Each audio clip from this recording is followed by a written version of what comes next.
The warm afternoon sun cast long shadows on the suburban street as Jenna Carter, a hard-working single mom, walked into the small grocery store with her 12-year-old son, Marcus. Life had not been easy for Jenna since her divorce, but she was determined to raise Marcus with integrity and resilience. Jenna was a talented baker and pastry chef who had turned her passion into a livelihood to support her son, Marcus. As a single mother, she juggled multiple responsibilities but always found solace and creativity in her baking. Jenna initially worked part-time at a local diner, preparing desserts and pastries that quickly became a hit with the customers. However, the job didn't pay much, and she dreamed of doing more to create a stable future for Marcus. Thank you for your continuous support as you hit the subscribe button and turn on the notification bell for more inspiring stories. The store was busy, filled with the hum of shoppers and the occasional beep of cash registers. Jenna reminded Marcus to stay close while she picked up a few essentials. As Jenna moved through the aisles, Marcus wandered toward a display of snacks. A colorful rack of candy caught his attention. He reached out to read the label of a chocolate bar, his innocent curiosity untainted by the world around him. Jenna, spotting him from a distance, smiled, appreciating his interest, but motioned for him to come closer. Suddenly, the store's owner, Mr. Lawrence, appeared from behind the counter. A stern, older man with a sharp gaze, he marched over to Marcus and grabbed his wrist. His voice was loud, cutting through the store like a knife. "What do you think you're doing, boy?" he demanded. "Stealing from my store?" Jenna turned, her heart sinking as she saw Marcus' confused and frightened face. She rushed over, her voice steady but firm. "Let go of my son. He wasn't stealing anything." Mr. Lawrence tightened his grip. "I saw him. He was stuffing candy in his pocket. We don't tolerate thieves here." Marcus, near tears, stammered, "I wasn't stealing. I just wanted to read the label." Jenna's protective instincts kicked in. "Let him go now, or I'll call the police," she said, her voice low but filled with controlled fury. Other shoppers began to gather, whispering among themselves. Reluctantly, Mr. Lawrence released Marcus but stood his ground. "If you're so sure, let's check the security footage," he said smugly, confident he would be proven right. Jenna agreed, her anger simmering. The manager led them to the back office, where the grainy security footage played. The video clearly showed Marcus picking up the chocolate bar, examining it, and putting it back on the shelf. There was no evidence of theft. Jenna turned to Mr. Lawrence, her eyes blazing. "Well? Where's your proof? Or do you just assume my son is a thief because of the color of his skin?" The room fell silent. Mr. Lawrence looked uncomfortable but tried to deflect. "I've had problems with kids stealing before. It's not personal." Jenna was not satisfied. "It's personal when you humiliate an innocent child and assume the worst about him without reason. You owe my son an apology." Before Mr. Lawrence could respond, another voice joined the conversation. Mrs. Vega, a longtime employee of the store, stepped forward. "Mr. Lawrence," she said softly but firmly, "this isn't the first time you've done this. Last month, you accused a young girl of the same thing, and she didn't do anything wrong either." The revelation shocked the onlookers. Jenna seized the moment. "This behavior is unacceptable. If you can't treat your customers with respect, maybe you shouldn't run a store." The crowd, emboldened by Jenna's words, began to murmur in agreement. Mr. Lawrence, now visibly flustered, muttered an apology to Marcus, but it lacked sincerity. Jenna knew the fight wasn't over. Later that evening, Jenna and Marcus sat at their kitchen table, discussing what had happened. "Mom, why do people like Mr. Lawrence think we're bad because of how we look?" Marcus asked, his voice heavy with sadness. Jenna reached for his hand. "Not everyone is like that, sweetheart. But when we encounter people like him, we have to stand up for ourselves and show them the truth. You did nothing wrong, and I'm proud of you." The next day, Jenna returned to the store, armed with determination. This time, she brought community leaders and a local reporter. They confronted Mr. Lawrence, demanding accountability and changes to how he ran his business. The confrontation was intense, with Mr. Lawrence eventually admitting that his assumptions were rooted in stereotypes. The story gained traction, drawing attention to the issue of racial profiling. Jenna's bravery inspired others to share their experiences, sparking a broader conversation in the community about bias and fairness. Marcus, despite the ordeal, learned the power of resilience and standing up for what is right. The story of Jenna and Marcus became a local sensation, with many in the community rallying behind them. The news coverage highlighted the systemic issues that often go unnoticed, sparking initiatives for training on implicit bias and customer relations across local businesses. Jenna was approached by several advocacy groups to speak about her experience, and she became an active voice for change in the community. Meanwhile, Marcus became more confident at school. His classmates often asked about the incident, and he openly shared how his mom taught him to handle such challenges with dignity. One evening, as Jenna was preparing dinner, Marcus walked into the kitchen, holding a flyer from his school. "Mom, my teacher said we're learning about standing up for what's right. She wants you to come talk to my class about what happened," he said, a spark of pride in his eyes. Jenna smiled. "Do you want me to come?" she asked. "Yeah," Marcus said, nodding enthusiastically. "Because you're brave. And I think it's important for everyone to know they shouldn't judge people without knowing them." Jenna hugged him tightly, her heart swelling with love and admiration. "Okay, then I'll do it," she said. The next week, Jenna stood in front of Marcus' class, recounting the story. She emphasized the importance of treating people with kindness and respect, regardless of appearances. She also spoke about standing up for yourself and others when faced with unfair treatment. The children listened intently, and afterward, one of Marcus' classmates raised their hand. "How did you stay so calm when you were so angry?" the child asked. Jenna paused, considering her answer. "I thought about Marcus," she said. "I wanted to show him that even when things are unfair, we can handle them with strength and dignity. It's okay to feel angry, but it's also important to use that anger to make things better." The teacher and students applauded, and Marcus beamed with pride. For him, the incident was no longer just a painful memory, it was a moment that had brought change and inspired others. In the following months, Jenna's advocacy work grew. She helped organize workshops and community events aimed at fostering understanding and combating prejudice. Marcus often accompanied her, learning valuable lessons about leadership and resilience. In an unexpected twist, Mrs. Vega, who had grown tired of Mr. Lawrence's behavior, decided to leave the store and opened her own small business. Jenna and Marcus became regular customers, supporting a store that valued integrity and inclusivity. Mrs. Vega faced a mixed reaction after she publicly supported Jenna and Marcus during the confrontation with Mr. Lawrence. Initially, Mr. Lawrence was furious that someone he considered a trusted employee had sided against him. He accused Mrs. Vega of betraying his loyalty and undermining the reputation of the store. The tension escalated when Mr. Lawrence started making her work environment uncomfortable, assigning her impossible tasks and frequently questioning her judgment in front of other employees.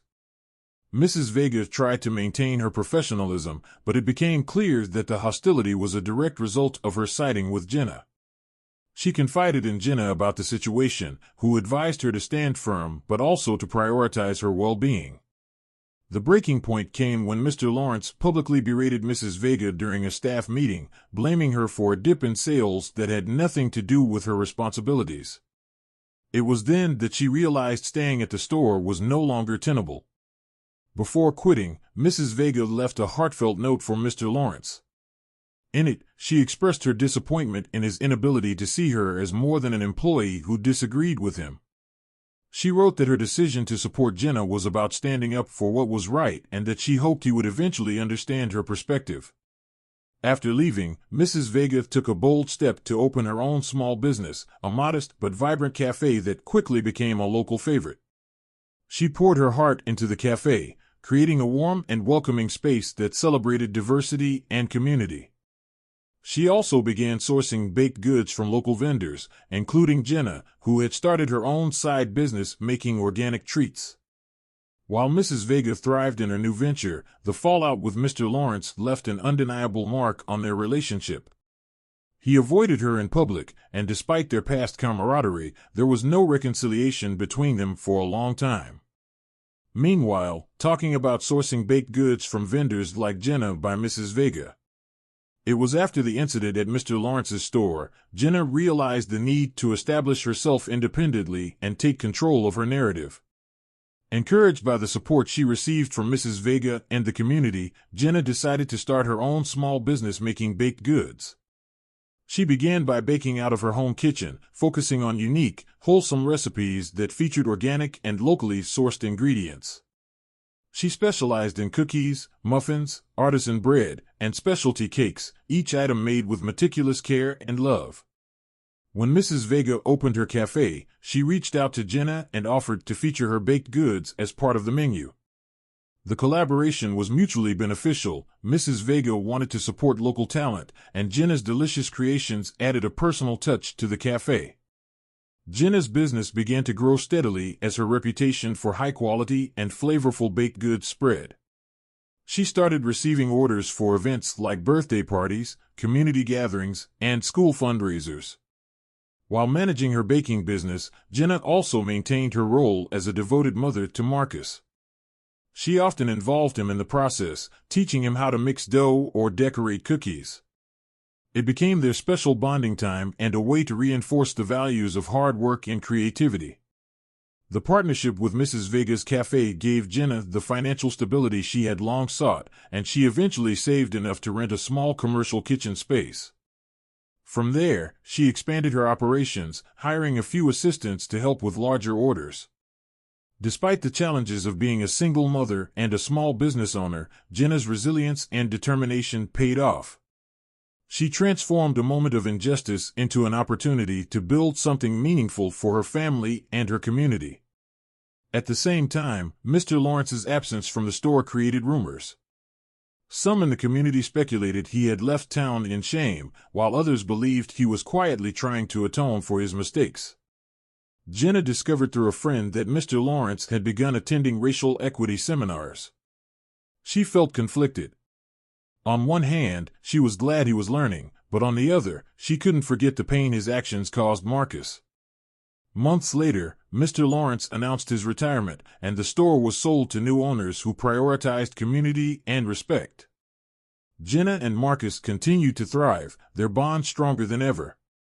The experience, though painful, became a lesson in courage, dignity, and the importance of fighting for justice.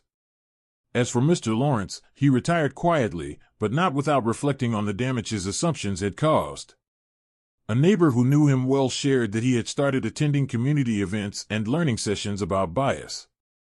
People can change, Jenna had said when she heard the news.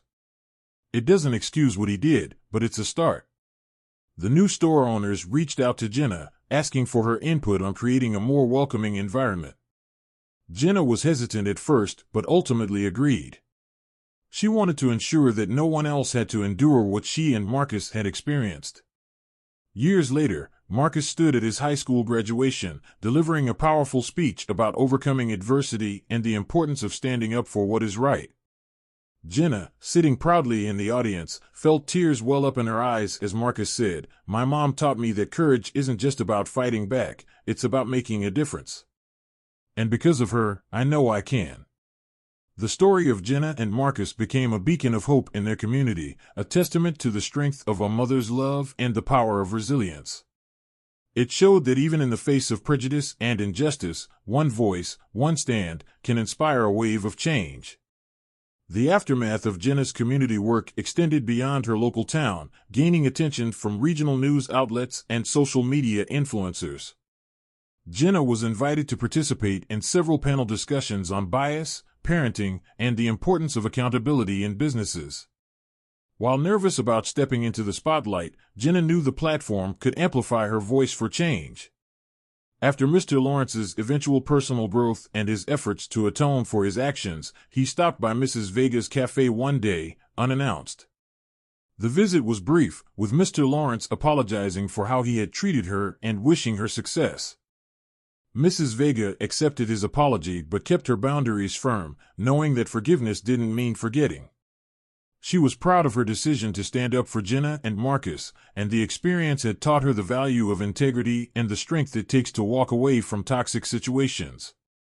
Her cafe became a symbol of resilience and a hub for people who valued kindness and community, a testament to her unwavering principles. One day, to Jenna's surprise, she received a handwritten letter from Mr. Lawrence. In the letter, he apologized for his actions, admitting that his assumptions and biases had blinded him. He wrote about the guilt he felt and how he was working to unlearn the prejudices he had carried for years. He asked Jenna and Marcus if they would be open to a meeting so he could apologize in person. Jenna wrestled with the decision. Forgiveness wasn't easy, especially when the wounds were still fresh. But Marcus, now maturing into a thoughtful and empathetic teenager, said, "Mom, maybe we should hear him out. It doesn't mean we have to forget, but maybe it'll help us move on." With some trepidation, Jenna agreed. The meeting was arranged at a local community center. When Jenna and Marcus arrived, Mr. Lawrence was already there, looking nervous but earnest. He stood as they entered, wringing his hands. "I don't expect forgiveness," Mr. Lawrence began, his voice trembling. "But I wanted to say I'm sorry to both of you. I was wrong, and I see that now. Marcus, you didn't deserve how I treated you, and Jenna, you shouldn't have had to fight to protect your son's integrity. I'm ashamed of myself." Jenna listened quietly, studying his face for sincerity. Marcus asked, "Why did you think I was stealing?" Mr. Lawrence sighed deeply. "Because I let my assumptions guide me instead of the truth. I saw what I wanted to see, not what was real. It's not an excuse, just the truth." After a long pause, Jenna finally spoke. "I appreciate your apology, Mr. Lawrence. It takes courage to admit when you're wrong. But this isn't just about us. It's about making sure this doesn't happen to anyone else." From that day forward, Jenna and Mr. Lawrence formed an unexpected alliance, working together to organize bias training for local businesses. Their collaboration became a symbol of growth and the possibility of change, even in the most challenging circumstances. As the years went by, Jenna's efforts continued to ripple outward.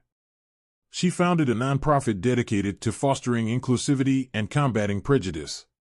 Marcus, inspired by his mother's strength and resolve, pursued a degree in social justice and later became a community leader in his own right. Reflecting on their journey, Jenna often thought back to that day at the store. It had been a moment of pain and injustice, but it had also been a catalyst for transformation, not just for her and Marcus, but for their entire community. And through it all, she held onto the belief that even in the darkest moments, there is always a path to light. Racial bias and profiling are deeply ingrained societal issues, often perpetuated by stereotypes and systemic inequalities. In Jenna and Marcus's case, Mr. Lawrence's snap judgment reflects these prejudices, but the community's response highlights the power of education, awareness, and accountability in challenging such behavior. While progress can be slow, stories like theirs remind us that change is possible through collective action, open dialogue, and fostering empathy. Ending racial bias requires consistent effort to dismantle systemic racism and build inclusive environments where everyone is treated with respect and fairness. Thank you for watching. Please like, share, and subscribe to Home of Stories TV. And do not forget to turn on the notification bell for more inspiring stories. Drop your comments below, let us know your thoughts.